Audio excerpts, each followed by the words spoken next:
ಕೇಸ್ನಿಂದ ಸಿಎಂಗೆ ಸಿಗುತ್ತಾ ಮುಕ್ತಿ? ಮಧ್ಯಾಹ್ನ ಕೋರ್ಟ್ ಕಲಾಪದತ್ತ ರಾಜ್ಯದ ಚಿತ್ತ. ಮನೆಯಲ್ಲೇ ಕುಳಿತು ಹೈಕೋರ್ಟ್ ವಿಚಾರಣೆ ಆಲಿಸಲಿರುವ ಸಿದ್ದು.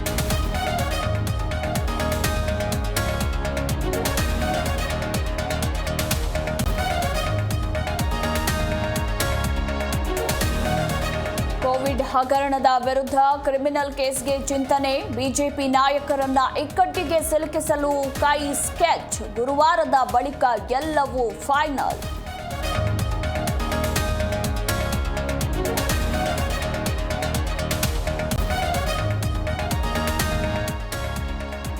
ಹಾವೇರಿಯಲ್ಲಿ ಅನ್ನದಾತರ ಬಾಳಲ್ಲಿ ಖಾಸಗಿ ಕಂಪನಿ ಕಳ್ಳಾಟ. ಕಳಪೆ ಬಿತ್ತನೆ ನೀಡಿ ದೋಖಾ ಹಾಕಿದ ಅಡ್ವಾನ್ಸ್ ಕಂಪನಿ. ಫಲವತ್ತತೆ ಇದ್ರೂ ಫಲಿಸಲಿಲ್ಲ ರೈತರ ಗೋಳು.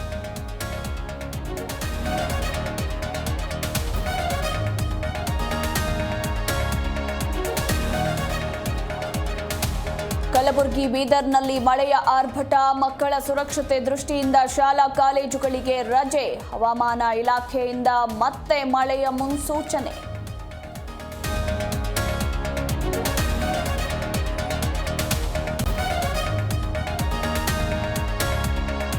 ಮಳೆಯ ಹೊಡೆತಕ್ಕೆ ನಲುಗಿದ ಆಂಧ್ರ ತೆಲಂಗಾಣ. ವಿಜಯವಾಡ, ವರಂಗಲ್, ಅಮರಾವತಿಯಲ್ಲಿ ಹಾನಿ. ನೆರವಿನ ಭರವಸೆ ನೀಡಿದ ಕೇಂದ್ರ ಸರ್ಕಾರ.